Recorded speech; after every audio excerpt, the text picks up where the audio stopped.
Good morning and welcome to Plaas TV. Owls have lent a helping hand on especially crop farms for a long time. The owl's food of choice and ability to consume it in large quantities makes it incredibly beneficial for protecting crops from rodent destruction. Yet, their numbers are not what they should be due to various reasons. Plaas TV recently visited the Owl Rescue Centre in the Northwest Province to hear what Danelle has to say about this issue. We also have an in-depth look at the ARC's research lab that ensures that the industry produces excellent quality meat to consumers' taste. For now, over to Lisa for the latest agricultural news.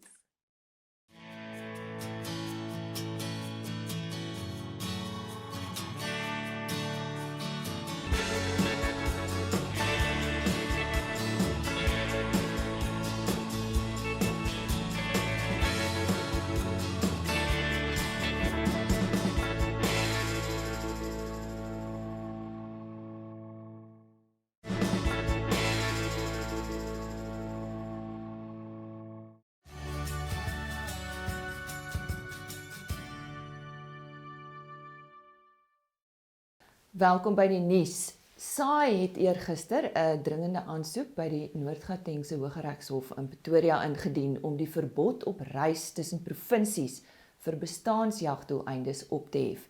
Die aansoek is namens 368 wildplaaseienaars en operateurs ingedien. Volgens Frans Rousseau van SAI toon data dat ongeveer 88% van jagters buite hulle eie provinsies gaan jag en dat die jagbedryf ongeveer 12 miljard rand per jaar tot die Suid-Afrikaanse ekonomie bydra. Boonop kon Suid-Afrikaanse wildboere nie vanjaar internasionale jagters ontvang nie, wat 'n verlies van ongeveer 2 miljard rand in inkomste tot gevolg gehad het. Agri Weskaap het onlangs 'n dringende beroep op graanprodusente in die noorde van die land gedoen om mielies aan die organisasie se droogtehulpfonds te skenk. Die droogte duur sedert 2015 in die Klein Karoo, Sentraal Karoo en die Matsikama distrik van die Weskus voort. Volgens Janie Strydom van Agri Weskaap is selfs wintergraan aanplantings in die Klein Karoo besig om te vrek. Dele van die Matsikama distrik het wel die afgelope weke reën gehad, maar dit was nie genoeg om 'n noemenswaardige verskil aan die droogtetoestande te maak nie. Volgens Isak Breitenbach van die Suid-Afrikaanse Pluimveevereniging het die COVID-19 pandemie 'n merkwaardige impak op die bedryf. Uitdagings sluit die verstoring van voorsieningsketTINGS en markte in, terwyl die sluiting van restaurante 'n versadiging in die mark veroorsaak het.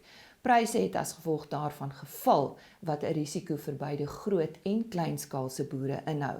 Verder het 'n afname in die waarde van die rand 'n enorme impak op voedselpryse gehad.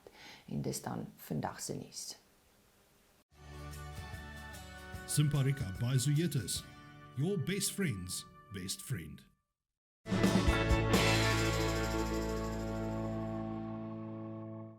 Hello, my name is Tiaan Herbs, and today Plaas TV is visiting the Owl Rescue Centre in Hartbeespoort Dam, located in the Northwest Province. We are going to be talking to Danelle and about the wonderful work that they are doing here.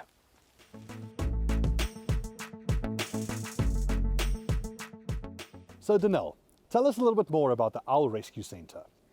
Well, our rescue centre was founded about 10 years ago, and we do what the name says, we do rescues of owls, and then we rehabilitate and release them back into the wild.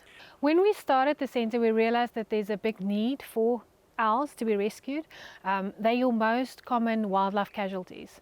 So we take in about 1,500 owls a year that needs to be rescued and rehabilitated and then released back. In terms of modern day, what type of threats do owls face? Well, basically, the biggest threats to owls are man-made threats, and that includes using of poison. Owls get secondary poison from eating a rodent that's poisoned. There's car collisions, electric fences, and then also superstition. Superstition is still a big thing. Some people believe that owls are birds from the devil, and when they see them, then they're frightened, and in that they respond by attacking these owls. So when it comes to rearing a injured or a newborn owl, I believe it's quite a bit of a process. Can you walk us through it? That's correct, yes. This is a baby barn owl. He's about between 3 and 4 weeks old. So basically, when they come in and they're this small, I feed them up until they're old enough to eat by themselves. And when they are, then we break all human contact with them. They then get placed into a release box, and from there they kind of release themselves. So it's an open box where the owl can then come and go as he pleases. So as soon as he develops his flight feathers, he will then start discovering the world around him. So he'll fly out short distances, land in a tree, and then go back to the safety of the owl house, where he gets fed, support fed until such time that he hunts by himself. And then as the time goes by, he would then wander further and further until he's completely independent of our care. At about 6 weeks, they start showing their full colors, and their face starts developing its nice full disc, and they have their flight feathers, and they're fully fledged at about 62 days. Seeing as owls are welcomed on farms by farmers, what type of tips and tricks do you have for the farming community to establish a healthy environment for the owls? Yes, it's not a secret that owls are very, very good at rodent control. If you take, for example, a baby barn owl could eat between 3 and 5 rats a night, so it could make a big difference to a rodent population. So it's important to make sure that these owls have a safe environment on your farm. Don't use poison. Any poison has an effect on the owl population. And you can put up owl houses. Owl houses provides a safe nesting spot for the owls, which encourages them to breed there, and they'll then take care of your rats for you. Well, there's 2 species in South Africa that typically makes use of owl houses. Those are your barn owls and your spotted eagle owls. They occur throughout South Africa, both species. So it's basically which one you prefer to attract. Spotted eagle owls are a little bit more easier to attract than what barn owls are. But I would suggest put up one for each. A barn owl has a closed box with just a hole where the owl comes in and out, and a spotted eagle owl prefers an open box. So basically he just needs a platform to nest on. But there are some examples on our website of our owl houses that we make, and we make those of recycled plastic. So that's one of our conservation projects that we also run. That was actually something that I was going to ask you about next, about the empty cold drink bottle conservation project. Can you tell us a little bit more about that? Well, we used to make all our conservation products like owl houses from wood, and then we thought, what can we do to help combat the huge plastic problem that is globally an issue? And we then decided to look into plastic recycling. So that's how this project started. We basically collected everybody's plastic that, plastic waste that they had no use for, and we melt that down. We granulate the plastic first into small bits, we melt it down, and we then make planks from that plastic, which is used for our owl houses. So should someone come across an injured or an orphaned owl, what would you suggest they do? Well, the most important thing is not to try and raise it yourself. There is specialized care necessary for these animals. Don't try and feed it anything. So the best thing is get in touch with us immediately. We will then refer you to the closest rehabilitation centre, or we'll make a plan to get somebody to you to take the owl in, and we'll then rear it and release it back into the wild. If you're far out and there's nobody close by, take it to a vet for observation, and once again from there we'll arrange that it gets to the necessary place for further care. So where can people go for more information about the Owl Rescue Centre? It's www.owlrescuecentre.org.za.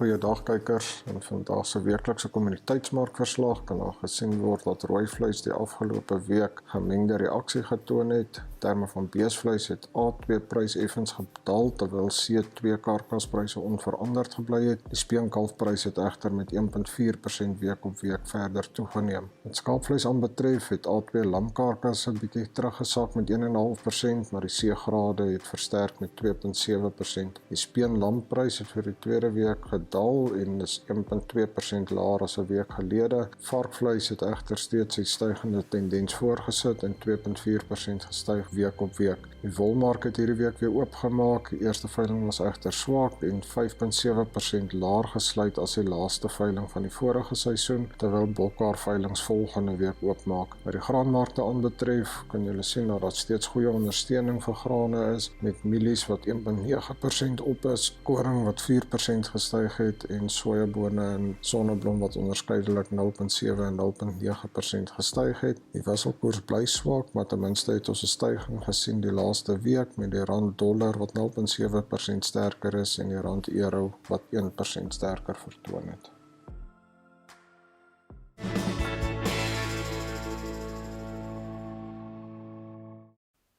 The Agricultural Research Council in Irene has a professionally equipped laboratory on par with similar research institutes worldwide.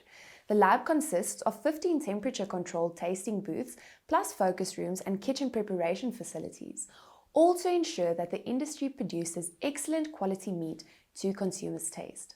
Let's find out more about this in the following insert. Our work is centered around the consumer, how the consumer perceives a product in the marketplace.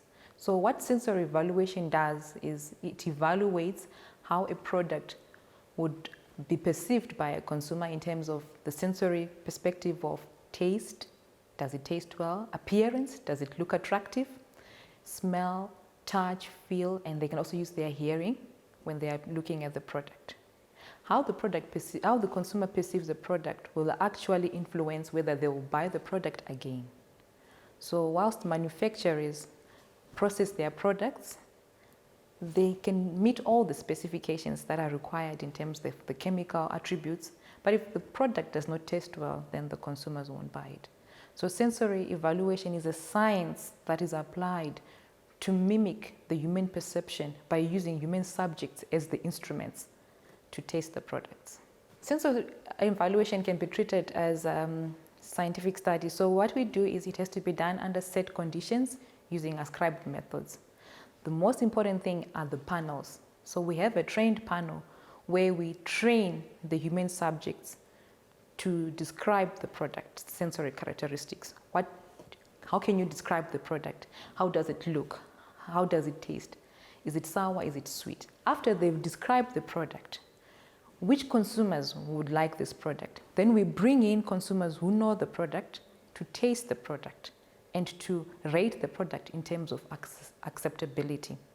So here at the IRC, we have a standard lab that is equipped with kitchen preparation facilities and sensory testing booths that can facilitate for consumers and the panels to sit, taste the product without bias, without hindrance from any sound and noise, and give their judgment on the product. And this information is then given back to the manufacturer to assess whether the product is going to be a fit or not for the market. As much as we have technology, there is no one instrument that can replace the human palate, because the human palate is the most sensitive at grasping all the complex sensations of food. So our instruments actually rely on sensory-based data to give results that can make a product be marketable. So we have a texture analyzer here, which can measure the tenderness of the meat. But it cannot tell us how juicy the meat is, even if we measure the moisture that's left. So the relevance of sensory science comes in that when the consumers taste it, they can describe the product and give us the exact sensations that we are looking for and that are missing, and then be able to correct or modify a product accordingly.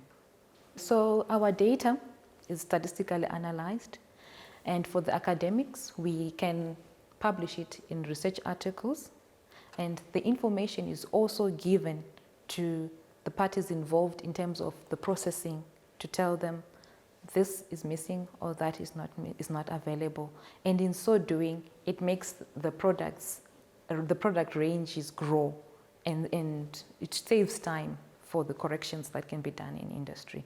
And industry itself cannot test its own product sometimes because they are biased as they know their product. So having an independent panel evaluate it for you is actually evidence to say, is your product going to be successful or not? The process is very simple. The panelist is given a tray and in their tray we'll have a liquid. Sometimes it's lemon water, sometimes it's just plain distilled water for cleansing their mouth before they taste the product. And then we have coded samples. So in here we have two samples that are similar, one is different.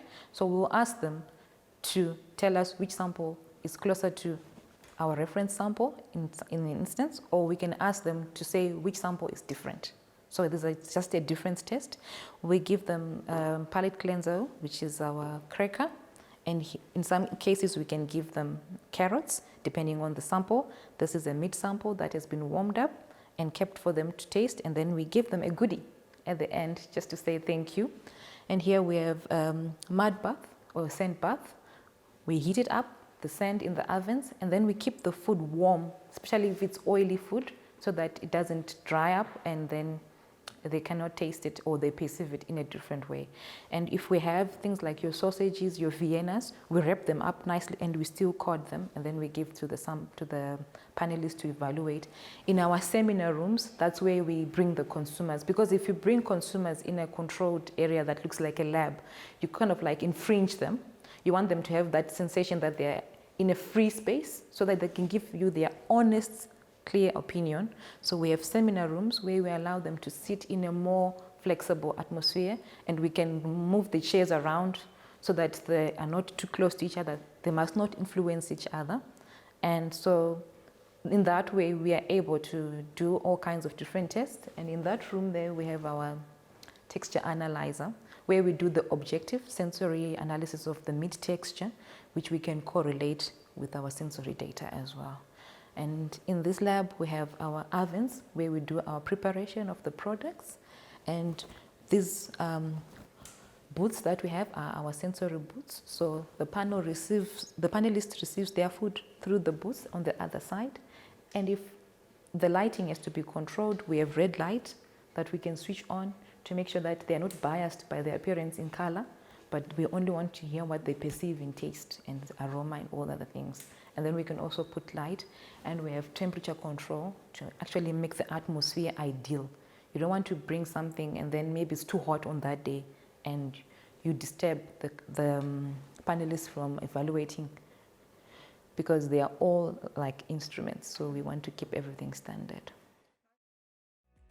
Het jy wat dit vat om die 2020 Toyota SA nasionale jong afslaer te word? Wys ons jou stal en stuur vandag nog jou video inskrywing in. Heelwat pryse vir regstreekse wenners en ons groot wenner slaan 'n oorseese reis na Kanada los. WhatsApp jou naam en nommer na 066 231 2430 vir meer inligting. Inskrywing sluit 15 Augustus. Terme en voorwaardes geld.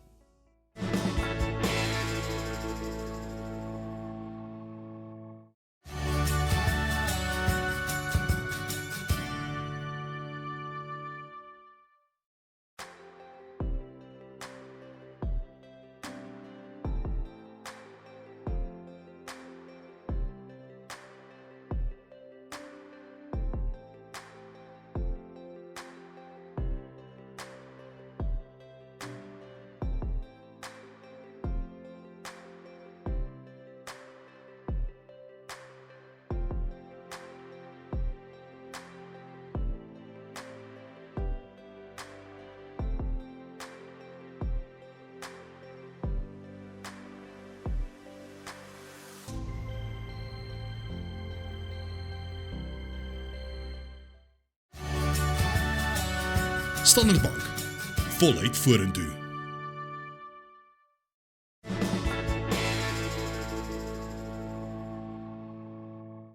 So let's look at what I call rock solid home defense. And a lot of people ask me, but Tony, why is it important to have solid home defense, and what does home defense have to do with self-defense? Now, if you look at the psychology behind it and why home defense is so important, if you're always on, if you're always in a state of mind where it's do or die, where it's always a threat to your life, and you don't ease off, you don't have a place where you feel safe and comfortable in order to let off the steam and to relax a bit, that is going to cause psychological stress. And the more nervous and stressful you are, the less able you are and the less flexible you are in order to react and to take action once there is a crisis or an emergency situation that you need to take care of. But now, before we go into the tools and techniques that I'll be teaching you with the home defense specifically, let's look at a couple of statistics regarding home defense and home intrusions and what is currently the situation in our country. Now, the statistics I'm about to show you are from December last year. They might have changed in this time, but let's look at them and let it be an eye-opener for most of the viewers. 85% of burglars case your home and neighborhood before breaking in. Now, when casing your home, what I'm talking about is they actually sit somewhere and they take notes. They notice who is coming, who is going, what times of the day there's traffic in and out of the property, in and out of the house. Is there somebody home? Is there not somebody home? Which houses are vacant during the day? So they're casing your home and your neighborhood, and they're making notes on what is the best time for them to act in order to break in. We're also going to look at, in the days and the weeks to come, which type of burglars react and act in which different ways, so that you know what type of psychology you're working with. Another statistic is that 90% of burglars are high on drugs during a home invasion. Now, this should come as no surprise because it takes courage to invade someone's home and you're not aware of what's waiting for you inside. So a lot of these burglars, a lot of these criminals we see are high on some sort of narcotic in order to build up the courage so that they're not in the right state of mind, the critical thinking state of mind, the logical mind. And then being high on drugs also means that they don't always make the best decisions when they're in those situations. They're acting out of character. And you'll see why this is an important statistic to look at as we go through the rest. 70% of burglars portray servicemen when breaking and entering into a home.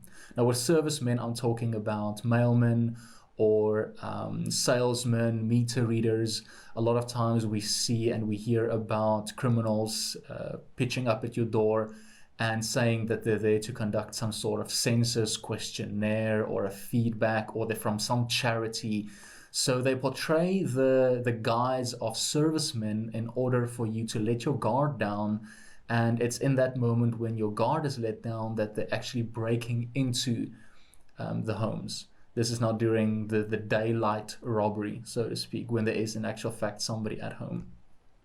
38% of violent assaults in the past 5 years. This is from 2014 up until the end of 2019. 38% of all violent assaults that got recorded during those 5 years take place during home invasions. Now, this is a scary statistic because that means that more than a third of all violent assaults within those 5 years took place within a person's own home. Another scary statistic with regards to this is that 60% of rape cases in those 5 years, between 2014 and December 2019, 60%, 2/3 almost, of all rape cases took place during home invasions. Now, this is scary in the sense of a home is supposed to be a place of solitude, a safe haven, so to speak. Another statistic, 33%, 1/3 of all burglars enter a home through an unlocked window or door. Now, this statistic is relevant because that means that 1/3 of all home invasions occur because you, as the homeowner, if you're not locking your doors, if you're not locking your windows, you are basically inviting that criminal, you're inviting that burglar into your safe haven, into your home. Now, 33% is 1/3. So are you going to give the keys to your castle to a stranger that is entering your home to maim and to harm and to steal? And then the last statistic I want to bring to the attention is 95% of intruders go straight to the bedroom when they're entering a home. Now, why? This should also come as no surprise because most of us store our valuables in the bedroom. Our wallets, our car keys, our cell phones are stored in a bedside table, for instance. We know a lot of ladies store their jewelry in the bedroom as well because that's where they get dressed in the morning. And criminals know this as well. They know that most of the time there's valuables in the bedroom. Perhaps there's a safe somewhere in the bedroom where homeowners store firearms or other valuables. So they go immediately to the bedroom because that's where they believe the biggest payoff is. Now, looking at the three main statistics of this, that 95% of intruders go straight to the bedroom. 90% of those are on some sort of narcotic, they're on some sort of drug, they're not in their logical state of mind. And then from that, 60% of rape cases take place in the home. These should be enough to be a wake-up call for most people and understanding that self-defense literally starts at home. You need to turn your home into a safe haven. And the safe haven is then the place where you can hold the fort, where you can prepare yourself for the self-defense that we'll be teaching. And also I'll teach tools and techniques in the weeks to come on what you can do to make your home a haven, to have that rock solid home defense that you can then use as a foundation to build the rest of your self-defense and your safety around.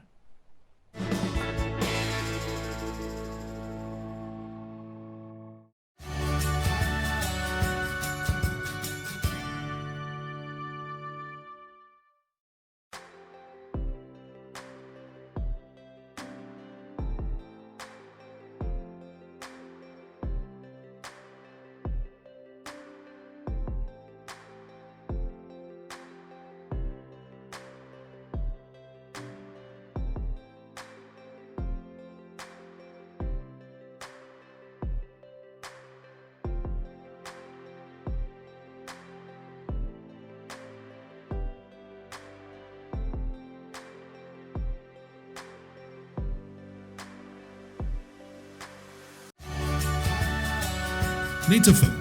Grow more with less. Lyk dit nie soos die perfekte prentjie nie. Dit kan perfek aan die buitekant lyk, maar weet jy regtig wat aan die binnekant aangaan? Sukkel u diere weens spierstyfheid en lae reproduksievlakke wat lei tot 'n swak produksie vir u? Hulle kan aan 'n seleniumtekort ly. Dis 'n algemene probleem wat baie SA-plase aantref. Salowen behandel en voorkom 'n seleniumtekort met 'n eenmalige behandeling. Voorsien genoegsame selenium vir tot 'n jaar in beeste en 'n jaar en 'n half in skape om immuniteit, voortplanting en produksie te help. Praat vandag met jou veearts oor Salowen. Don't miss the next episode of Plaas TV, where we will chat to Dr. Megan van Dijk about her research on olive trees. Enjoy your weekend and stay safe.